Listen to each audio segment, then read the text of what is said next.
poser. Sasa swali nitatoa swali. Qui peut regretter parce qu'il a gagné? Nani anaweza jisumbua wakati ameweza?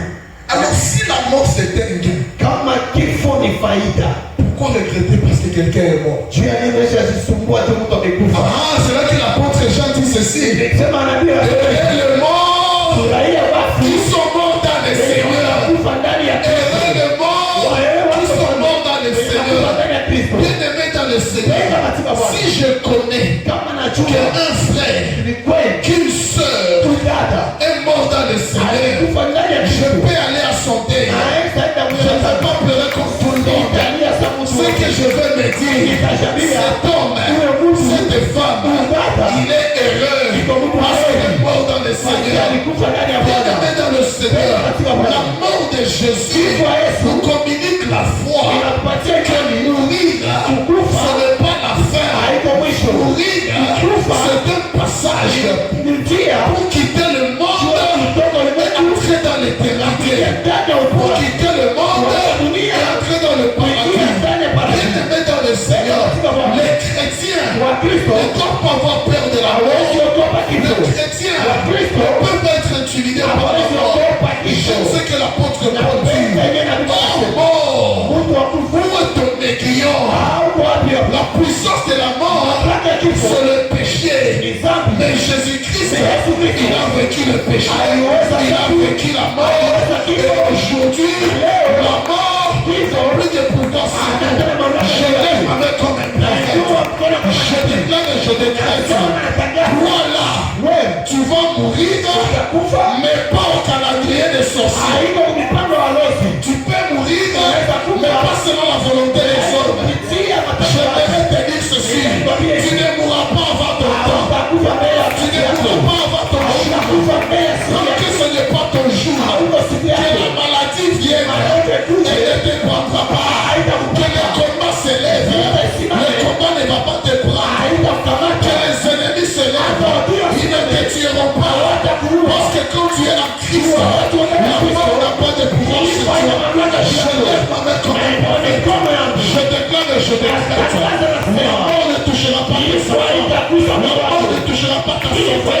La mort ne touchera pas tes finances. La mort ne touchera pas ta famille. La mort ne touchera pas ton travail. La mort ne touchera pas ton corps. La mort ne touchera pas ton ministère. La mort ne touchera pas ton livre. La mort ne touchera pas ce qui est dans toi. Parce que quand nous sommes en Christ, je sais que l'apôtre Jean dit, Jésus-Christ a dit, moi Jésus, je suis la résurrection et la vie. Pour tout ceci, la mort n'a pas de pouvoir sur nous. Alléluia. Amen. Quand tu regardes très bien ta vie, ukiangalia maisha yako tu es déjà passé par des circonstances umepitia vitu mengi qui pouvaient tuer les autres. yenye taua wengine, Mais toi tu es encore en vie. wewe ungali hai, Parce que la mort n'a pas du pouvoir sur toi. kifo haina mamlaka juu yako. Alléluia. La deuxième base de notre foi, Msingi ya pili ya imani c'est la mort de Jésus. ni kifo ya Yesu. Il y a beaucoup de choses qui s'étaient accomplies par la mort de Jésus. Tuko vitu mingi litimilika kisha Yesu kukufa. Écoutez ceci. Sikia hiyo. Jésus, Yesu il était venu dans le monde alikuja dunia pour mourir. juu ya kukufa, Mais il ne devait pas mourir de n'importe quelle façon. mais angelikufa kwa namna yote. Amen. Alléluia. Amen. Il était venu pour mourir, Alikuja juu akufe, mais il ne devait pas mourir de n'importe quelle mais façon. angelikufa ya kawaida. Voilà pourquoi Njoo sasa. un jour Jésus prêchait Siku moja Yesu kuhubiri, et il a dit aux Juifs, aliambia Wayahudi, je suis le Messie. niko Mesia. À cause de ça, Juu ya hiyo on a voulu le lapider. walipenda wampige, Mais comme ce n'était pas le jour de sa mort, kisa ilikuwa siku ya kifo yake. la Bible dit ceci, Biblia inasema il hivi, s'est faufilé akajikimbiza et pale il est parti. na kaenda, On le cherche pour le tuer, wakamtafuta juu amuue, mais on ne pouvait pas le voir mais hawangelimuona. parce que ce n'était pas le jour de sa mort. Juu ilikuwa siku ya kifo yake. Bien-aimé, Mpendwa, quand on est un enfant de Dieu, wakati wa mtoto wa Mungu mourir, kukufa, on mourra, tutakufa, mais pas de n'importe quelle mais manière. hatutakufa kwa namna ya kawaida. Je refuse la mort par accident dans ta vie. Nakatala kifo ya sita na maisha yako. Je refuse une mort par hasard dans ta vie. Nakatala kifo ya kutokea hivi kwa maisha yako.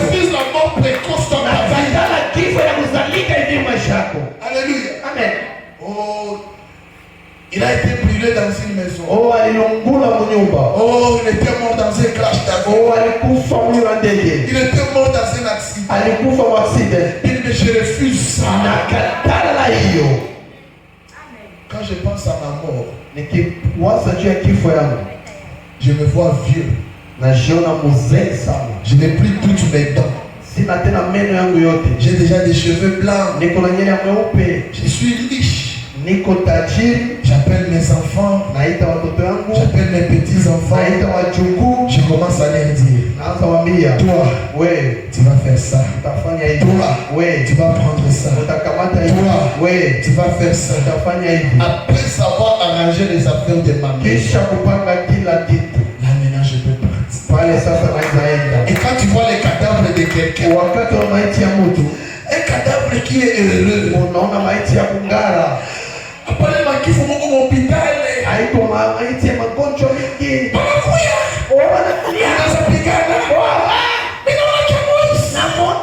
Avec tous ces os. Alilinda mifupa yote. Alléluia. Amen. Après la mort de Jésus, kisha kifo ya Yesu, la troisième base de notre foi, singi ya tatu ya imani yetu, c'est l'enterrement de Jésus. ni kuzika kwa Yesu. Écoutez ceci. Sikia hiyo. Jésus était né d'une vierge. Yesu alizalika kubikira. Et il a été enterré dans une tombe qui était vierge. Na kazikwa mubudongo ile kubikira. La tombe dans laquelle on avait enterré Jésus, fasi kwenye walizika Yesu, c'est la tombe d'un homme riche qui s'appelait Joseph d'Arimathée. Ni cimetière ya Joseph d'Arimathée. Parce que chez les Juifs, kwa Yahudi, quand tu as des moyens, wakati uko na pesa, tu pouvais préparer ta tombe. Unaweza panga kwenye utaziko. Et la tombe qui était préparée pour Joseph d'Arimathée, nafasi iliandacho ya Joseph d'Arimathée, c'était une tombe qui était vierge. Ilikuwa kaburi nyewe yasikaka mtu. Personne n'était encore entré dans cette Hakuna tombe-là. mtu alizika pale. C'est dans cette tombe qu'on a enterré Jésus. Kwa hiyo cimetière walizika Yesu. Il est né d'une vierge. Alizalika kwa bikira. Et il a été enterré dans un sépulcre qui était Na vierge. wakamzika mcimetière bikira. Alléluia. Amen. Même si tu seras enterré, hata utazikwa, pas dans une fosse commune. hapana kuterase. Mama bazika 200 mshimu moya. Oh, wawazika tesa mshini moja. Et le jour de la résurrection des morts, siku ya kufufuka ya baba, unakuwa mbuteyage. inakuwa mbuteaje, nani atatoka mbele? Alléluia. Amen. Bien-aimé, l'honneur dans la vie Heshima maisha dépend aussi de comment on t'a enterré. inapitia kunana walikuzika. Alléluia. Amen. Et par l'enterrement de Jésus, Kupitia kuzika Yesu, il y a des mystères qui se peuvent passer. kuko masiri na mafumbo yalipitiwa. Quand Jésus était enterré, Wakati Yesu alizikwa, suivez-moi très bien. unifuate vizuri. Par l'enterrement de Jésus, Kupitia kuzika Yesu, on a placé Jésus sous la terre. waliweka Yesu chini ya udongo. Et quand il est entré sous la terre, Akaingia chini ya udongo, il n'était pas le premier à entrer sous la terre. hakukuwa wa kwanza kuingia chini ya udongo. Avant Jésus, Mbele ya Yesu, il y a des prophètes qui ont été enterrés. kuko wanabii walizikwa, Il y a des patriarches qui étaient kuko enterrés. wapatriashi walizikwa, Il y a des rois qui étaient kuko enterrés. wafalme walizikwa. Maintenant, Jésus, il est entré aussi sous la terre Yesu pia aliingia chini ya pour udongo aller délivrer juu ya kwenda okoa ceux qui étaient sous la wale terre walikuwa chini ya pour udongo les amener dans le juu paradis. ya kuwapeleka paradiso. L'enterrement de Jésus, Kuzikwa ya Yesu c'était le moyen par lequel ilikuwa njia Jésus est parti délivrer Yesu alienda okoa tous ceux qui étaient esclaves de la terre. wote wenye walizikwa udongo. Suivez-moi très bien. Unifuate Il y vizuri. a 4 grandes choses Kuko vitu kubwa ya qui kuja combattent la vie des hommes. inapiganisha maisha yako. La première des choses, Ya kwanza c'est le péché. ni dhambi. Celui qui n'est pas combattu par le péché, Mwenye anapiganishwa kupitia celui dhambi, qui ne souffre pas à cause du mwenye péché, anateseka juu ya dhambi, il peut être combattu par Satan lui-même. anaweza piganishwa kupitia shetani Si yeye. Satan n'arrive pas à te Kama toucher, shetani hawezi kukamata, il va coopérer avec la terre ataongea na udongo pour que la terre t'avale, juu udongo kumeze, que tu sois enterré, uzikwe, que tu disparaisses. usipotee. Parce qu'il y a une parole qui dit Uko ceci: neno nasema hivi, tu es poussière uko et vumbi, tu retourneras dans la poussière. utarudia mvumbi. Alors cette parole, Hiyo neno c'était une malédiction ilikuwa laana qui était entrée à cause du péché. ingeingia kupitia Et dhambi. cette malédiction Hiyo laana tire sa puissance de la mort. inatosha mamlaka ya Alors kifo. par l'enterrement de Jésus, il voulait faire assez que même si les hommes sont condamnés à rentrer dans la poussière, ceux qui vont croire en Jésus, Jésus-Christ, il est entré dans la poussière pour nous délivrer de la malédiction de la poussière. J'aimerais te dire ceci, tel que tu es là, la terre ne sera pas ta finalité. La terre ne sera pas ta destination. Si les autres sont enterrés et restés sous la terre, toi après ton enterrement, c'est le corps qui entrera dans la terre. Mais ton âme ira au paradis. Ira au paradis. Voilà pourquoi, quand il était à la croix, il a fait un brigand. Aujourd'hui même, je serai avec toi dans le paradis. J'aimerais te dire ceci. Nous avons crié en Jésus pour le paradis, pour la terre. Alléluia. Amen. Après l'enterrement de Jésus, la quatrième base de notre vie, et c'est ce que nous célébrons aujourd'hui, la résurrection. La résurrection. La résurrection. La résurrection. Dans Matthieu 28, la Bible dit ceci. Il y a deux femmes qui étaient parties au sépulcre de Jésus pour prendre soin du cadavre de Jésus. Elles étaient en cours de route. Elles étaient en train de dire, nous allons vers le sépulcre. Mais nous savons que le sépulcre, la tombe de Jésus, est couverte par une grosse pierre. Qui roulera pour nous la pierre? Et la Bible dit ceci. Pendant qu'ils arrivèrent, quand ils étaient arrivés, la Bible déclare, elles ont retrouvé, la pierre était déjà roulée. Et quand la pierre était déjà roulée, la Bible dit ceci. Elles sont entrées, elles ont vu que le corps de Jésus n'était pas là. Alléluia. Amen. Et quand ils ont manqué le corps, ils ont retrouvé des linges dans la tombe de Jésus. Là, j'aimerais ouvrir une parenthèse. En réalité, la tombe de Jésus n'était pas vide. Nous avons un slogan que nous disons le jour de la Pâque. Le tombeau est vide. Mais aujourd'hui, je suis venu vous dire, en réalité, le tombeau n'était pas vide. Il était vide du corps de Jésus. Mais dans le tombeau, il y avait les linges. Alléluia. Amen. C'était pour dire ceci. Chaque fois qu'il y a résurrection, il faut qu'il y ait des preuves de cette résurrection. Si Jésus est ressuscité, il faut que les linges de son enterrement soient dans sa tombe. La résurrection de Jésus, elle ne se fait jamais sans preuve de résurrection. Alléluia. Amen. Si le jour de sa résurrection, les femmes ont retrouvé le poids de sa résurrection, nous aussi en ce jour de la Pâque, nous devons voir le preuve de la résurrection de Jésus. Alléluia. Amen. Mon pasteur, je sens que je vais prêcher. Je sens maintenant que je veux prêcher. Je sens maintenant que je veux prêcher. Alléluia. Amen. La Bible dit ceci. On a dit ceci aux femmes. Pourquoi vous êtes venus chercher celui qui est ressuscité, celui qui est vivant, dans le mort? Suivez-moi très bien. Les femmes sont venues chercher le crucifix. Mais celui qui s'est révélé à eux, c'était le ressuscité. Elles sont parties chercher le crucifix. Mais elles ont rencontré le ressuscité. Écoutez-moi très bien. On cherche le crucifié, mais on ne trouve pas le crucifié. Mais on trouve le ressuscité.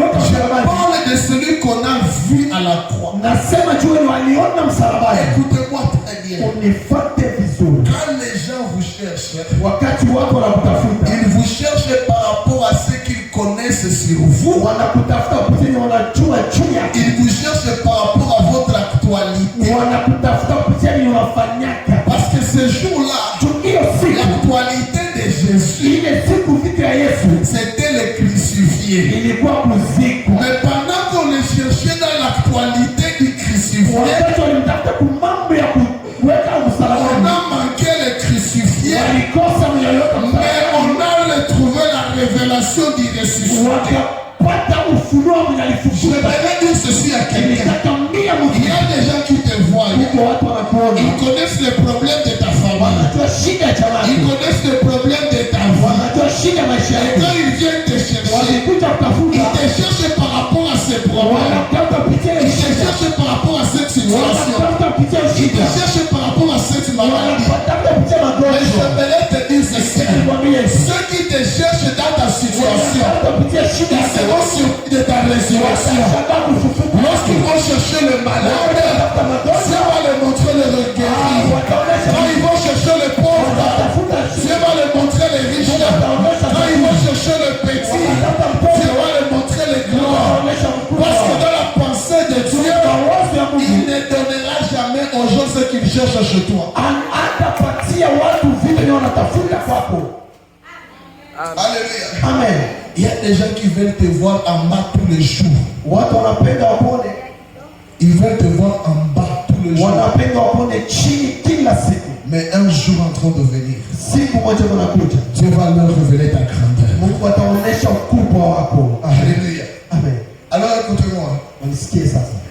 La Bible dit ceci. Biblia inasema hivi, Les soldats ont constaté que Jésus était ressuscité. wasoda waligundua kama Yesu amefufuka, Ils sont partis voir le sacrificateur. wanaenda ona wakuhani, Il leur a dit ceci. wakamwambia hivi, Vous savez, unajua nous étions là comme on gardait la tombe d'habitude. tulikuwa pale tunakinga tu kaburi kama kawaida, On gardait vraiment cette tombe. tulikuwa tunakinga kama kawaida, Et on ne savait pas ce qui s'était passé. hatujui yalipitikana. On a senti un tremblement de terre. Tunasikia kabisa mdomo kutikisika, On a vu quelque chose venir du ciel. tuliona kitu na kutoka mbinguni Et la pierre qui couvrait le tombeau, na lichua ilifunika kaburi. cette pierre a été roulée. Hiyo lichua ikitoka Et on a vu quelqu'un sortir et na monter kuona dans le mtu temple. akitoka na panda. On a vu cela parler lentement, on ne comprend pas très bien.